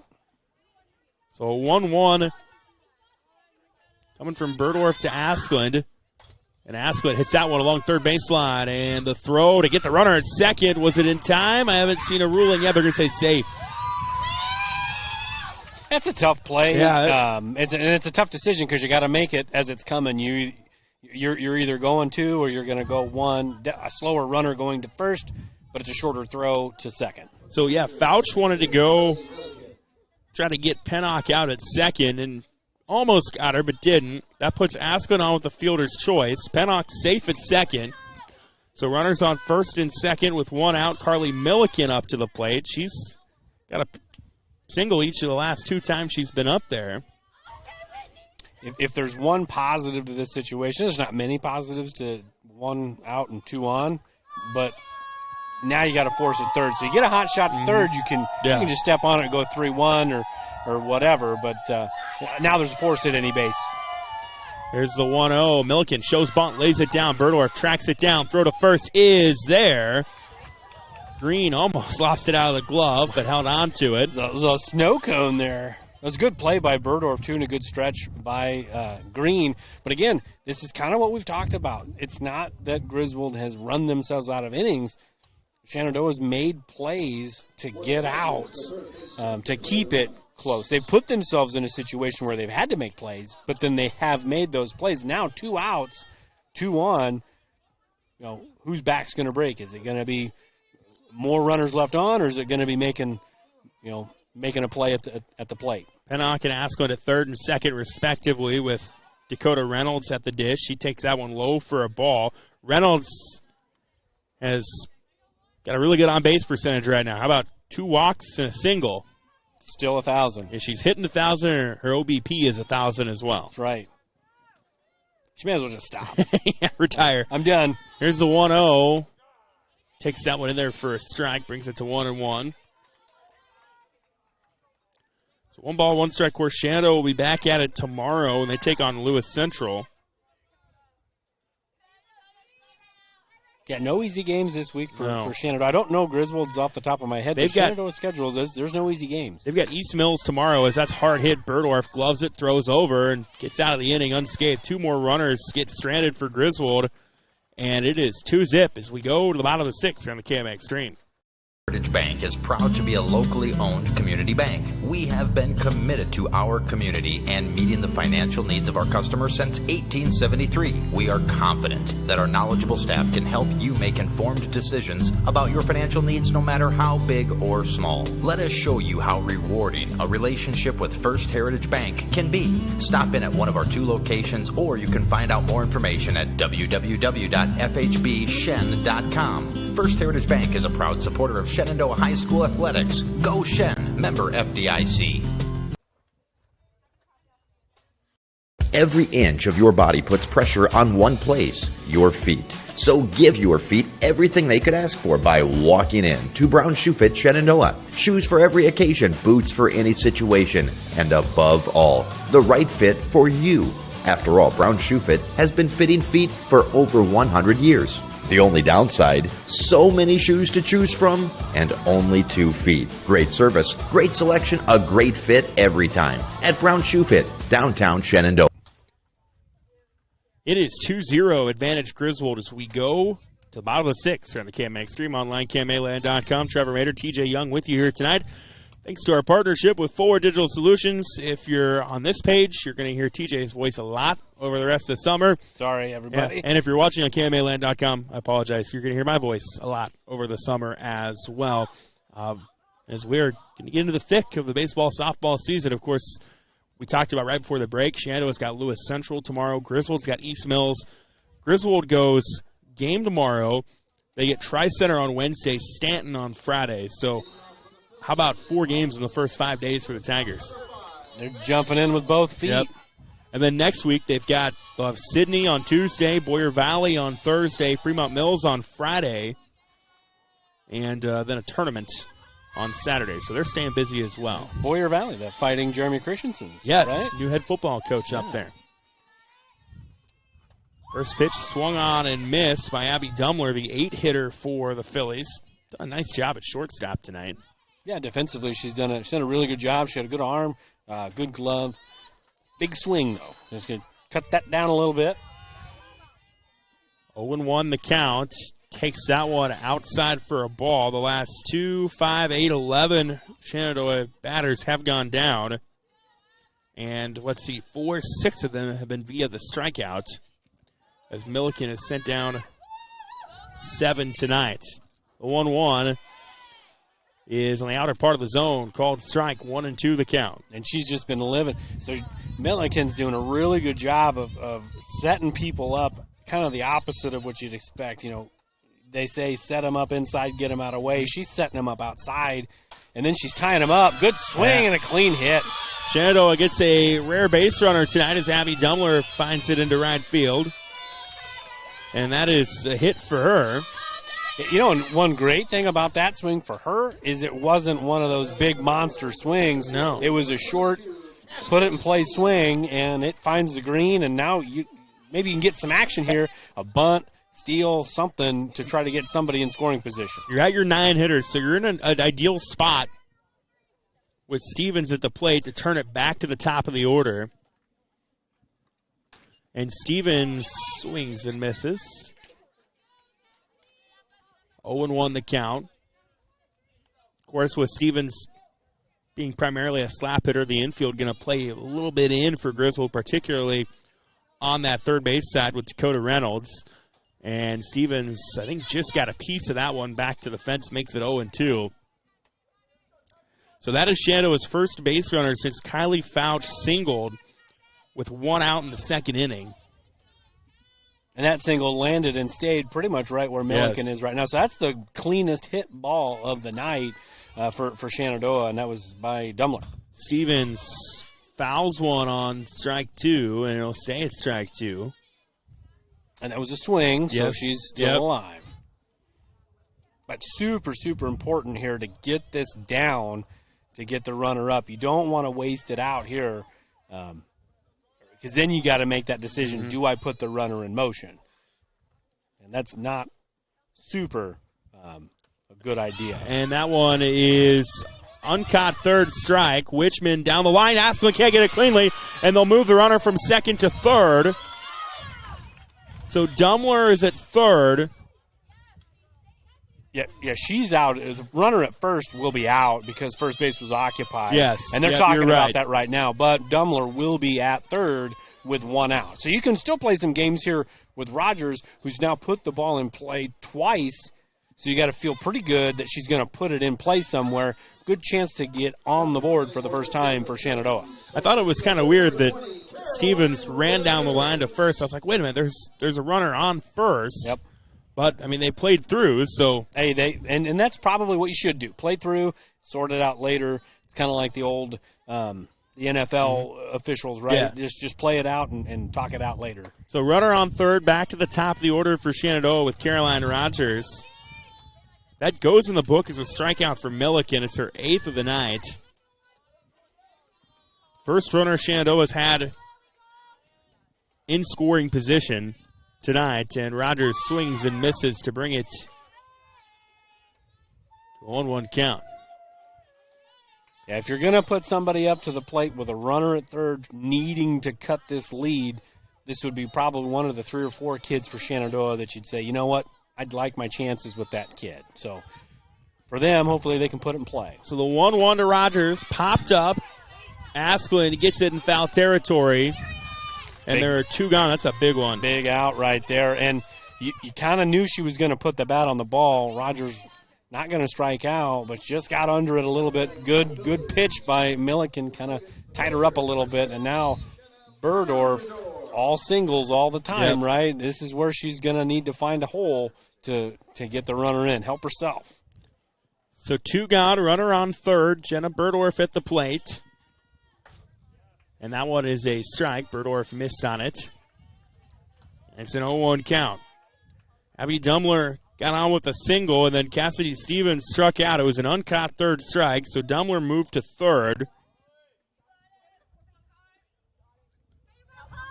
So the 0-1 to Burdorf made contact straight back to the fence, brings it to an 0-2.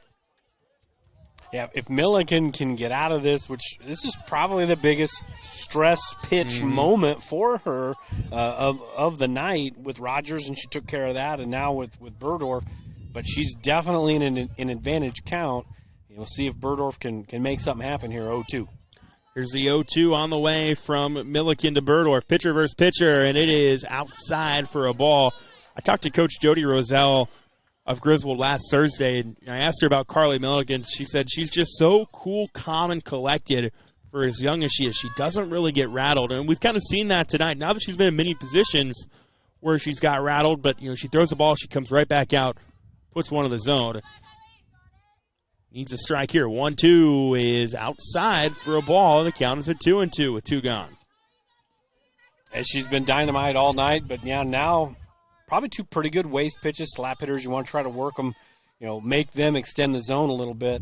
Don't give them something fat on the middle end part of the plate. So we'll see now with the 2-2. This probably got to be a strike here. And it was not. It was outside, well outside, and the count is full. So now 3-2. Puts all the pressure on this pitch, which she's shown she can do that, but you get her on. Now tying runs on first with Lene Green up. So you really, now it puts a lot of pressure on one pitch. That's why that 2-2 pitch was so important. So the payoff pitch on the way from Milliken to Berdorf, and it is called strike 3 on the outer part of the zone. That's tough. Berdorf took, and I don't know that she loved the call of that one, and that is a 9th strikeout for Milliken, and Shenandoah strands a base runner at third. So we go to the 7th. Griswold will try to tack on some insurance runs up 2-0 here in the KMA Extreme. It's always been my dream to own a locker. You like school that much, huh? Actually, no, my own meat locker. I'm processing. So, what do you think? Well, if that's your it, let's make it happen. This very moment, a board-certified orthopedic surgeon is on his way to a newly remodeled surgical suite where he'll scrub up and dress into infection-free equipment and begin a surgery to give his patient a replacement knee. With the help of a knowledgeable staff and the latest technology, he'll give this man hope for a normal life again without walking in pain. These are the things that happen here every day. The new surgical center at Shenandoah Medical Center. Your health is our mission. We go to the 7th. Griswold trying to add some insurance runs here, up 2-0 on Shenandoah, and it'll be their 7, 8, 9 hitters. McKenna Wichman, Abby Gallinghorst, and Addison Adams up to the plate. TJ, moments ago, a missed opportunity for Shenandoah. Yeah, tough break. I mean, we talked during the breaks, probably a little too close to call. Whether it's a ball, whether it's a strike, probably too close to take.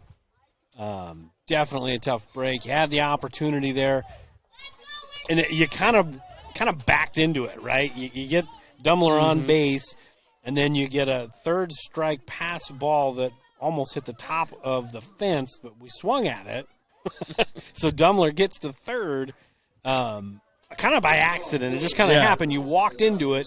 Then you get the top of the order. You're thinking, we're going to get one. Yeah. Hey, it all counts the same if you get it. Yeah, Milliken bears down, gets the pop-up, and then gets a called third strike. Just a heck of a performance by her, shutting the door. And we'll see if they can add some insurance runs here. So here's McKenna Wichman. She is reached on a walk, also is flown out and grounded out tonight. Takes the first one for a strike, and it's an 0-1 count. Griswold's 2 runs came back in the 3rd inning.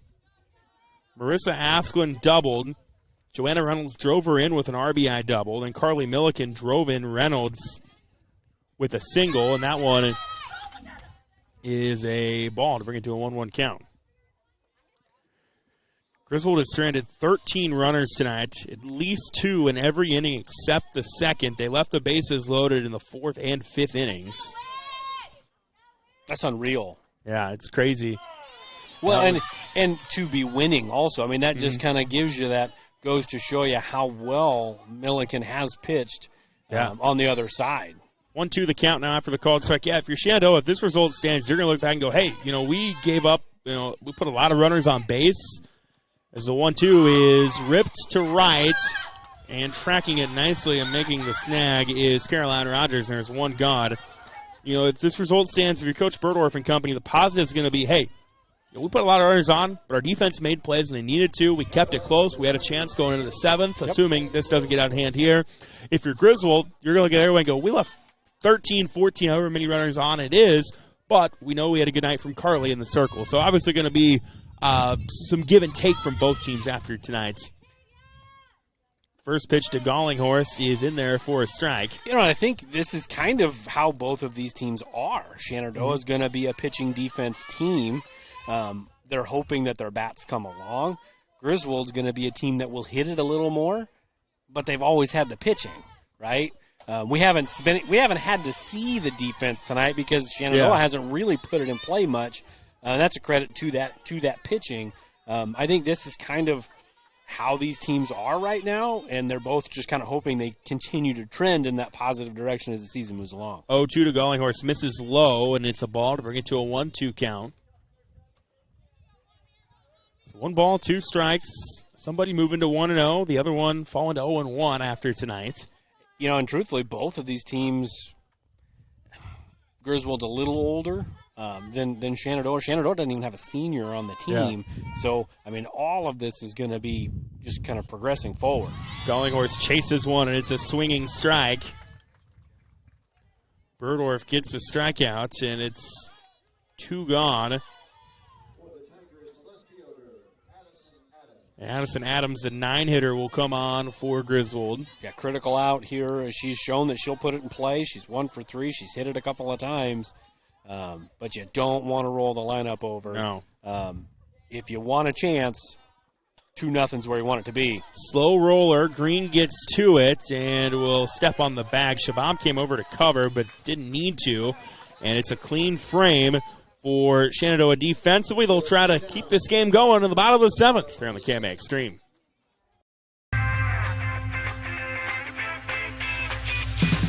Here it is. This is where my passion is my major.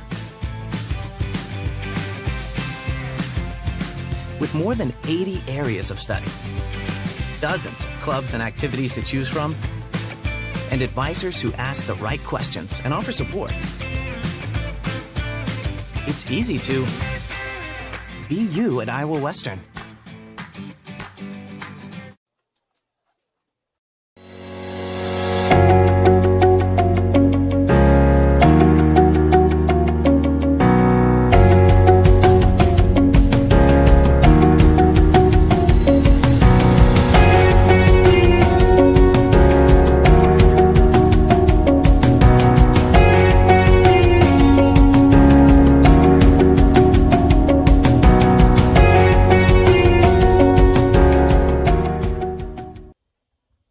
Headed to the bottom of the 7th, it is Lene Green, Peyton Nathan, and Kylie Fouch due up for Shenandoah as they're trying to overcome a 2-0 deficit here in their season opener. Carly Milliken has had a strong performance in the circle for Griswold.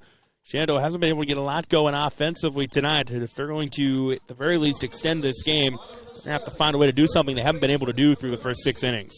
But they've had kids that have put the bat on the ball, but it's been big gaps between that. So now you got to string some together, which they haven't done yet tonight. They have in the past, especially this part of the order they have in the past. First pitch is a strike to Green. It's an 0-1 count to her. Shenandoah has had 3 base runners tonight. They've all been singles at that. Yeah, one was a slap bunt, one was a pop-up behind Milliken, and one was opposite field into the gap. Green has not been one of those tonight. She struck out and flew out. That one was foul. And she's been behind Milliken all night. Her last at-bat, she laced one to first, and this time she fouled it off beyond the first base line. So 0-2 and behind Milliken. Milliken knowing that, you may want to elevate something here and see if you can don't speed up her bat. You start speeding up a good hitter's bat, then they end up running into one. The 0-2 is low for a ball. 1-2 the count. Milliken tonight has struck out 9, allowed 3 hits, hasn't walked any.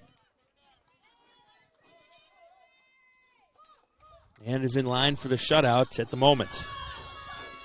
The 1-2 is up and inside the zone, they call it, for strike 3. 10th strikeout of the night for Milliken. It's the second caught-looking strikeout in a row.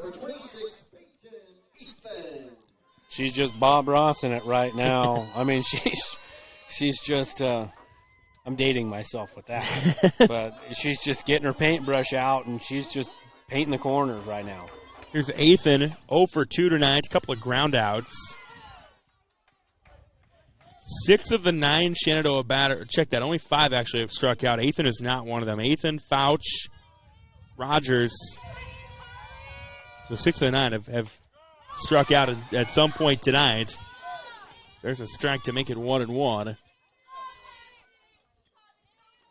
1 ball, 1 strike, 1 gone here in the bottom of the 7th to Peyton Athan. Hits it to short. And the throw is off the glove. Asplund couldn't hang on to it. They went Marissa Asplund to McKenna Asplund. McKenna couldn't glove it. And Athan gets on the E3. You may see some wheels come in at first. I don't know. Maybe they won't. Maybe they will. Looks like they are. Going to bring in Pickens, it looks like. That's what it looks like to me. So Athan will be ran for. And it'll be with Sarah Pickens, it looks like. We'll have to. Yep. Yeah, it will be Sarah Pickens to first.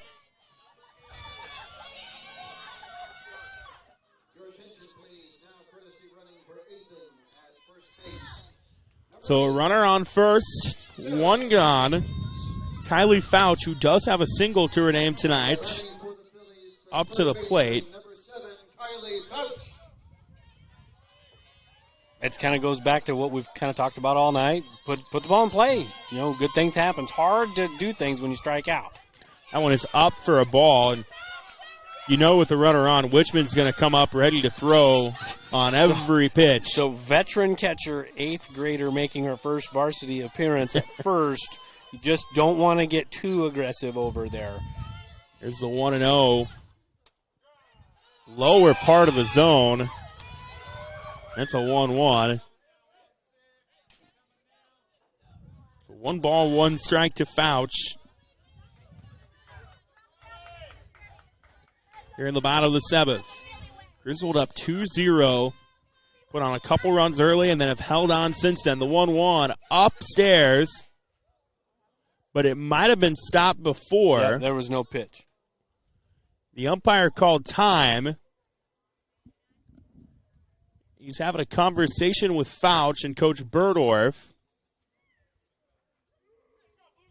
I don't know if something was said or done inside the box that wasn't approved of. Yeah, it looks like something was said in the box, and then so there was a little conference. But if I'm the hitter and I was saying something, probably want to be pretty aggressive around the zone. Here's the 1-1. And the umpire didn't really signal. It must have been a ball. We're going to call it a ball. 2-1. Yep, 2-1. That's what it looked like to me. They looked in. The 2 balls, 1 strike. From Milliken to Fouch. 1 gone, a runner on first. The 2-1. Lower part of the zone, called strike. Snap throw to first. But on the bag safely was Pickens. So and it's a 2-2 count. You knew that was going to happen at some point. You're going to try to sneak one over here. Good job of Pickens to get back. But Winchman's not going to mess around back there. She's going to let it fly. The 2-2 on the way to Fouch. Hit to short. Asquin gets the runner at second. They try to turn 2. They cannot. So Fouch gets on via the fielder's choice. The lead runner in Pickens goes down on the 6-4. So you're at 2 gone, a runner on first. Lexi Shabam, who's 0 for 2 with 2 strikeouts tonight, up to the plate. And this game potentially down to its final out.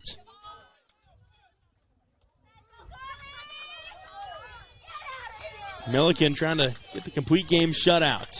First pitch, called strike. So an 0-1 count from Milliken to Shabam.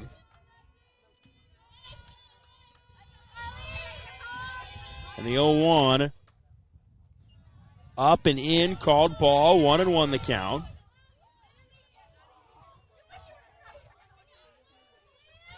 So 1 ball, 1 strike, 2 gone.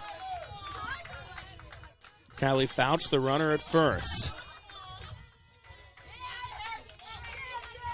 And the 1-1 offering fouled back to the fence, and it's going to be 1-2. This game could be down to its final pitch.